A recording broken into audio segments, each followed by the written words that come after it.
Lately, I've been receiving messages from many of you. So many, in fact, that even though I rarely ever check my DMs, I was afraid that something terrible might have happened. What I found was that many of you sent me messages about confusing competition placements. Then I went over to Facebook, into a group that I'm active in, and I asked the group members about their experiences with 6.0 judging. Most of those that posted back echoed the sentiments that many of you sent me. One of them, and I'm paraphrasing here, said, different judges look for different things. Some judges miss things, some judges look for posture, skating skills, or jumps. Often it comes down to style, music, etc. Sometimes it goes your way, sometimes it doesn't. We've all been there at 6.0, as perplexing as it may be. It just happens, and it cannot be changed. Saying it can't be changed is a rather bold statement, isn't it? If we all believed everything is what it is and can't be changed, there would be no evolution, no innovation. We wouldn't even have IJS.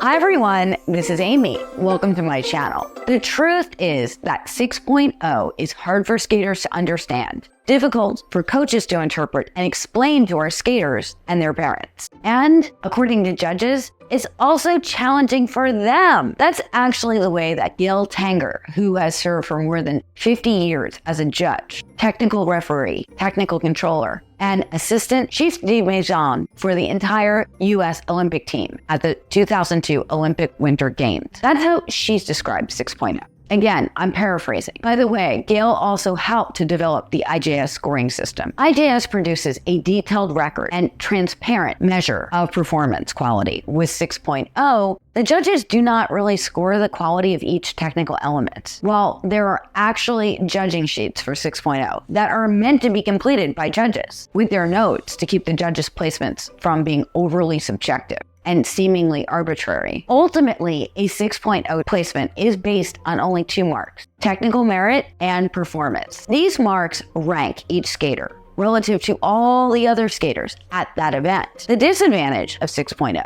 is that a judge must try to remember each technical element skated and the performance quality of all previous skaters, or be able to take very detailed notes while watching a skater perform. Then they must rank the current skater in the appropriate position. Clearly, it's challenging to make careful, consistent comparisons of elements and styles as performed by many different skaters. By contrast, in IJS, the judges enter a grade of execution, or GOE, for each technical element in real time. Then at the end of a performance, the judges provide marks for each of the three program components. From the perspective of skaters, coaches, and even parents, 6.0 does not provide us with any information to compare the technical elements of their program with the program of the other skaters, or even their own placements from one competition to another. 6.0 simply cannot provide this information. The skaters are only informed where they ranked within a particular group on that day with that specific judging panel. However, in IJS, each competitor receives a protocol of the marks awarded to all skaters for each technical element and the three program components. This helps skaters and their coaches identify their strengths, weaknesses, and possible areas for improvement. While IJS may seem more complicated at first, if you know what you're looking at, it's easier for coaches, parents, skaters, and the audience to understand why the placements are what they are, because you see a score for each element. Incidentally, I have an entire video that explains how IJS works, so I'm not going to dive deep into that in this video. Suppose you're interested in getting a deeper understanding of IJS. In that case, there's a link to that video in the description down below. IJS was trialed in 2003 and replaced what is now called the old 6.0 judging system for international competitions. So IJS is now almost 20 years old. 5 years ago, in 2018, there was a PSA seminar led by Lynn Goldman, who's a US figure skating judge. It was a seminar on moves in the field, and you can view it on PSA TV. By the way, there's actually a ton of fantastic resources on PSA TV. You should definitely check them out. Anyway, in September of 2018, Lynn said that 6.0 is probably going to go away. Right now, we have to teach judges both systems. To be honest, we're not teaching a lot of judges how to do 6.0. That was 5 years ago. So 5 years ago, we thought that 6.0 was going away, And apparently, judges were not even being taught how to judge in 6.0. Yet, coaches and choreographers have been constructing athlete programs according to IJS rules even before that. Today, most coaches are building every program thinking in terms of IJS, and our skaters are competing thinking in terms of IJS. Yet typically, the developing levels in the US are still being judged with 6.0. Another member of that Facebook group that I mentioned earlier commented, and again, I'm paraphrasing, "You should volunteer to see what goes into judging and look through other perspectives, as well as get behind the scenes to assist in running a competition. It's definitely more than you think." These commenters clearly are not familiar with me or my videos the way that most of you are. If they were, they would probably know that I'm a coach. So under US Figure Skating's rules, I'm not allowed to judge a fully sanctioned competition. However, I have judged some Compete USA competitions and ISI competitions. I've also volunteered in various roles behind the scenes at many competitions, and even at Grand Prix competitions like Skate America. I also have a substantial amount, and I mean like expert level amount, of background in event planning, including huge events for corporations and concerts for Live Nation and AEG, sporting events for NASCAR, the National Hockey League, Major League Baseball, as well as other significant events and premieres for major film studios and television networks, the National Association of Broadcasters, and the Society of Motion Picture and Television Engineers. I do know what goes into event planning and competition planning. As I mentioned before, I'm also an ISI Gold judge. ISI does permit coaches to be judges. In fact, it's pretty much a requirement. I've gone through as much training and real-life experience as possible on the coaching side to understand how my skaters are judged in US figure skating so that I can help my skaters. If I can make a living as a judge, or if judges were permitted to coach within US figure skating the way that technical specialists are, I would totally be a judge. Unfortunately, judges are unpaid volunteers, with a few exceptions for Compete USA competitions, test judging, and college students. You are not allowed to coach in US figure skating and also be a competition judge. Judges need a day job, or many of them are retired. I believe that I have too much to offer skaters to stop coaching. Find a day job and volunteer as a judge. It's different in ISI, which is why I can be a coach and a judge in ISI. US figure skating also has really strict rules about judges posting to social media. So if I were a judge, I wouldn't be able to cover many of the topics that I do in these videos. If coaches were allowed to judge competitions and judges were allowed to talk about judging on social media, I would absolutely jump at the chance to be a judge. Anyway, that's quite enough background information. Let's look at some of what many of you have sent me. This is from a well-balanced pre-preliminary free skate. What I want you to look at is the placements. They're all over the place, aren't they? I wasn't at this competition, so let's use the marks that judge number 2 gave as a benchmark, since those marks are closest to the final placements. Let's compare those marks to those of the other judges. Based on the discrepancy of the placements, it looks as if the skaters in this group were pretty evenly matched, and it may have been difficult to judge. Still, there are some red flags that stand out to me. The skater that placed first has 3 first place marks and 2 third place ordinals. The skater that placed second was placed by all judges in the top 3, except for judge number 5, who placed that skater last. That's concerning, especially as all the other judges agreed that the skater that placed 6th was appropriate in that position. Every other judge ranked the second place skater in the top 3. If you look at judge number 5, you'll see that their marks are really off the mark compared to the other judges. Look at where they ranked the skater that ultimately placed 5th. I also have concerns with judge number 4 because the marks they provided were off the mark from the others too. When I saw this, I wondered if the judge decided their marks just by pulling names out of a hat.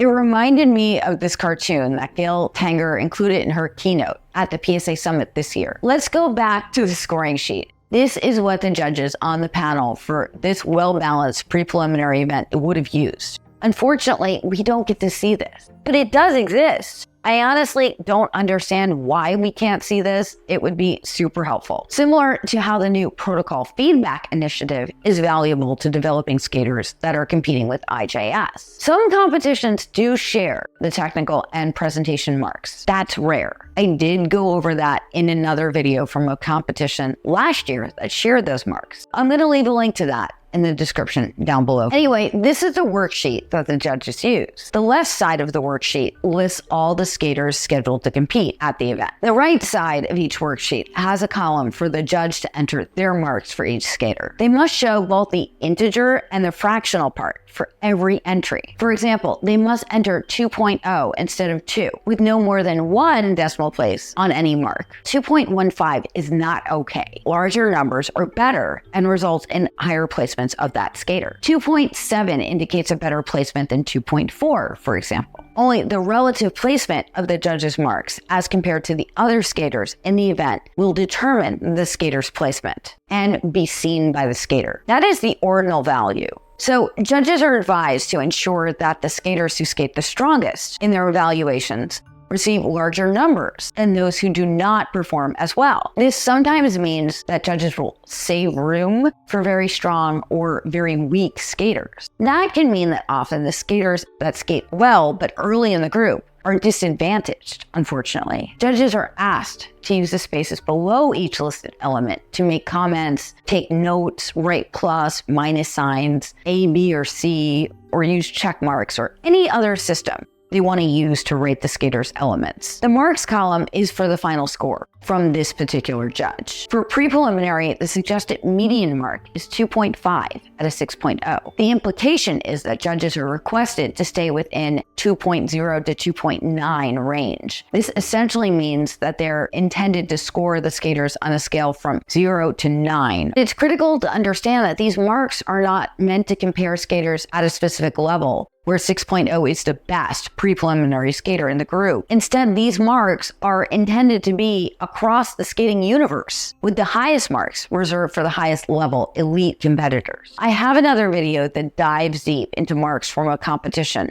where we actually got to see the judges' marks, not just the ordinals. You will see in that video that sometimes judges don't stay within the range the referee suggests to them. Judges are advised that they must be familiar with the required elements at each level. Those elements are also listed at the top of the sheet. When a skater performs an element from a higher level, the necessary deductions should be applied. Falls and poor quality skating can reflect a lower level base mark. I have another video that goes into a ton of detail about how judges are asked to score 6.0. There's a link to that video in the description down below. You can watch that after you've watched this video. We were not there in this case, so we didn't see the programs performed. And we don't have the judges' scoring sheets. We also don't know the marks that each judge provided to develop these placements. All we can see here are the final standings, which are perplexing. The way coaches construct programs for 6.0 or IJS is the same. We look at the base values and potential grades of execution, or GOEs, while consider the potential for our skater's component score. In 6.0, that's the presentation mark,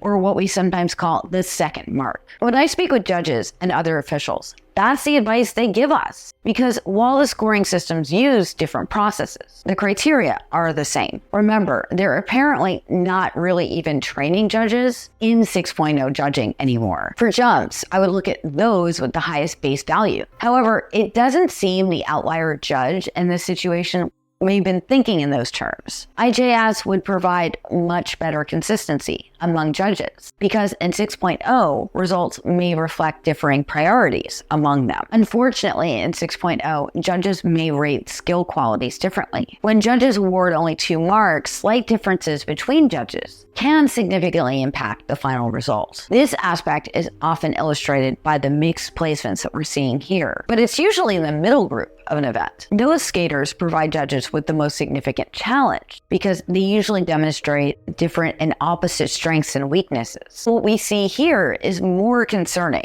because we're not talking about the skaters in the middle. We're seeing it with the skaters at the top and bottom placements too. On the other hand, IJS is guided by the specific criteria for each technical element. the judges award a mark to each element performed and 3 separate marks for each program component. These marks are also based on specific criteria. The computer provides the memory for numerous marks and a permanent record. The computer record of judges' marks for technical elements and program components can be audited to identify incompetent or biased judging. In addition, marks can be checked against video footage. This holds judges accountable so that marks are more consistent from one judge to another judge, from skater to skater, and from the same skater from competition to competition. With 6.0, the judge does not mark the quality of each element in a skater's program.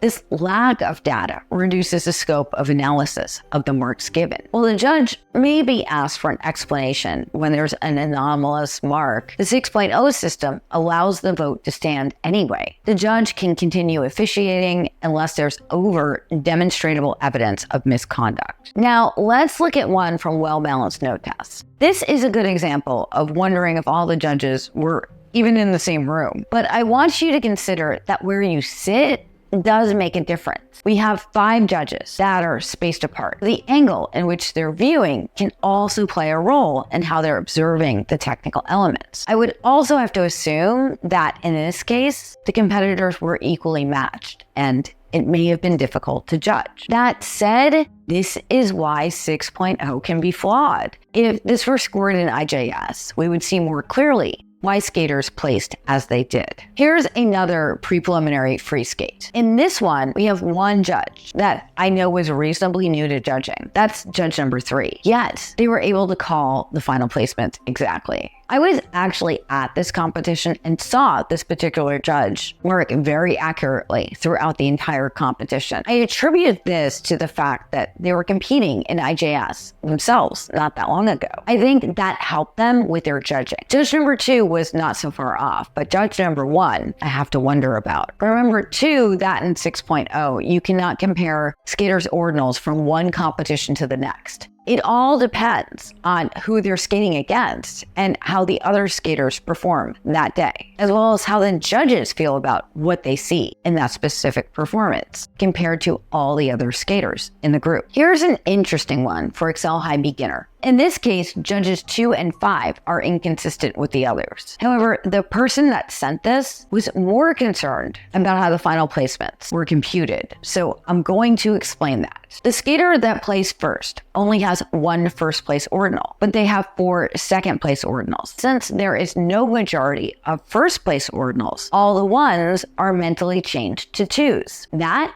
gives the skater in the first place the majority of the highest placements. You can see this in the Madge column, which shows 5/2. The skater in second place has 3 second place ordinals. Now we need to change all the remaining 1s and 2s to 3s. That gives the skater in the third place 5 third place ordinals. The remaining 3s become 4s, so the skater in fourth place has 4 fourth place ordinals. The one remaining 3 now becomes a 5, so that the skater in the 5th position has 5 fifth place ordinals. The skater in the 6th position was unanimously in that place. Let's look at another one. This is an Excel High Beginner Jumps Challenge. With any compulsory event, such as this one, the judges only provide 1 mark for technical merit. The Excel High Beginner Jumps Challenge requirements are waltz jump from backward crossovers, single sow-cow, and a jump combination with a waltz jump and a toe loop. This is skated on half ice. Here, judge number 1 and judge number 3 agree. But look at judge number 2. You have to wonder, if this were scored with IJS, each required technical element would have a base value. That value is the same for all the skaters. Just by simply touching the appropriate box on a touchscreen, the judges may award a grade of execution for each element. The skater is therefore guaranteed to receive credit for the elements performed, and the judges are guided by precise criteria in deciding the GOE. Then why is it that we don't use IJS for all competitions? IJS is more cumbersome for a local organizing committee to activate. It takes special equipment, the addition of a technical panel with a technical controller, and 2 technical specialists. That's in addition to the referee and the judges. The equipment is not cheap for the competition to rent. While the judges and the tech panel are volunteers, they still must be reimbursed by the local organizing committee for expenses, such as travel and meals. That can be pretty costly. Plus, IJS often takes longer to certify the final results. You know, when you're watching on TV, waiting for the results, and the skater and her coach are sitting in a kiss and cry, waving at all the people at home?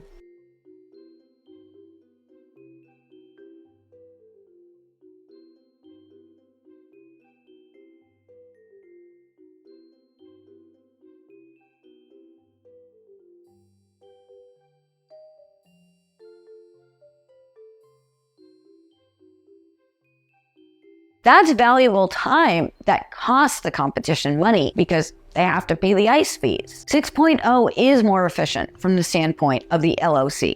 That said, there are ways to bring the cost down. You can actually do IJS without using computers. You can use paper. However, it takes more time for the accounting team. It all comes back around to cost. It will ultimately cost competitions more, which means you will have to pay more money to register for an event when IJS is used. I would love to see more competitions offer IJS for the lower levels. And some do. I mean, Skate Detroit does. You just have to look for them and be willing to pay a higher price to register.